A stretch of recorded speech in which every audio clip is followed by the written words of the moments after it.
Hello, everyone. Welcome to the Newsbrowse News broadcast.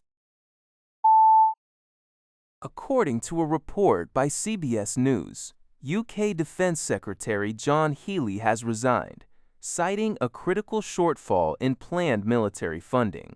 In his resignation letter to Prime Minister Keir Starmer, Healey stated that the government's defense investment plan, DIP, falls well short of what is necessary to address mounting national and international security threats. He warned that accepting the proposed budget would force decisions that would reduce the readiness of the armed forces and increase the risks to personnel on active operations. Healey's departure comes at a challenging time for Starmer's administration, as the UK takes on increasingly prominent roles in NATO missions, including co-leading a mission in the Strait of Hormuz, heading an Arctic security operation, and supporting Ukraine. Opposition parties reacted swiftly to the news, describing the government as being in chaos and lacking leadership. This defense spending dispute also highlights the growing political and financial difficulty of meeting NATO commitments, especially amidst renewed threats from U.S. President Trump regarding the alliance's funding. According to Al Jazeera, ceasefire negotiations regarding the conflict in Lebanon are continuing under challenging conditions, even as active fighting persists on the ground. Israel has reportedly expanded its ground operations in southern Lebanon, highlighting the immense difficulties facing diplomatic resolution attempts, which currently remain stalled. Al Jazeera's Zaina Koder delivered the latest updates from the region, detailing the intensification of Israeli attacks amidst these ongoing diplomatic efforts. The escalation of military operations complicates the path toward a sustainable truce, leaving civilians. According to a report by CNBC, artificial intelligence pioneer OpenAI has announced its plans to acquire ONA, a startup specializing in providing secure, pre-configured cloud environments for AI agents. While the financial terms of the acquisition were not disclosed, the deal is expected to significantly boost OpenAI's AI coding assistant.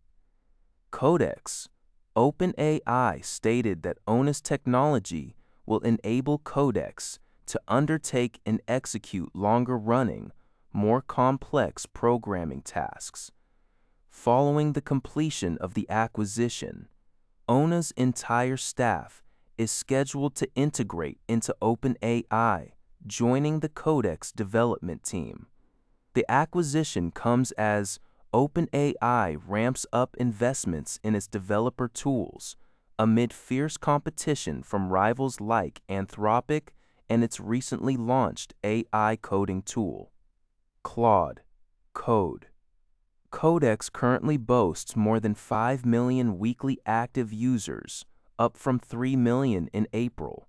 Additionally, both OpenAI and Anthropic have recently filed confidential prospectuses for initial public offerings, signaling a massive push toward commercialization in the rapidly expanding artificial. According to a report by Sing Tao, a male employee of the United States Embassy in Myanmar was found dead about 2 weeks ago at a long-stay apartment hotel in Yangon. Local authorities are treating the case as a homicide. The victim's body was discovered at the Sakura Residence and Hotel, located approximately 1.5 kilometers from the U.S. Embassy, which is a frequent lodging for diplomats and foreign business people. Yangon police have detained a Thai woman in connection with the suspected murder, though key details, including the victim's identity, the cause of death, and the relationship between the two, have not been publicly disclosed. The U.S. State Department confirmed the death of the embassy employee, but declined to provide further information out of respect for the family's privacy. Meanwhile, Thailand's Ministry of Foreign Affairs confirmed that they have provided consular assistance to the detained Thai national and notified her family, refusing further comment.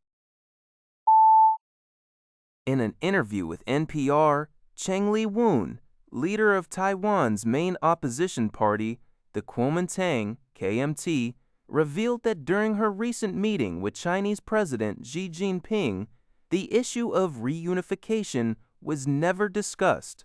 Cheng, currently on a 15-day trip to the United States to advocate for her party's approach to cross-strait relations, emphasized that the current political climate lacks the necessary conditions to address reunification due to severed communications and high regional tensions.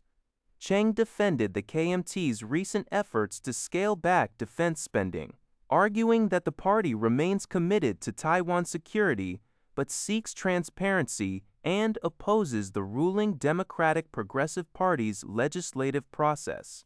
She expressed deep concern over the potential devastation of a military conflict, warned it could trigger World War III, and advocated for peaceful coexistence through dialogue. To de-escalate tensions, Cheng proposed returning to the 1992 consensus while opposing Taiwan independence, aiming to build confidence, building mechanisms, and restart comprehensive exchanges if the KMT returns to power in 2028. That's all for this video. Thank you for watching. See you in the next video.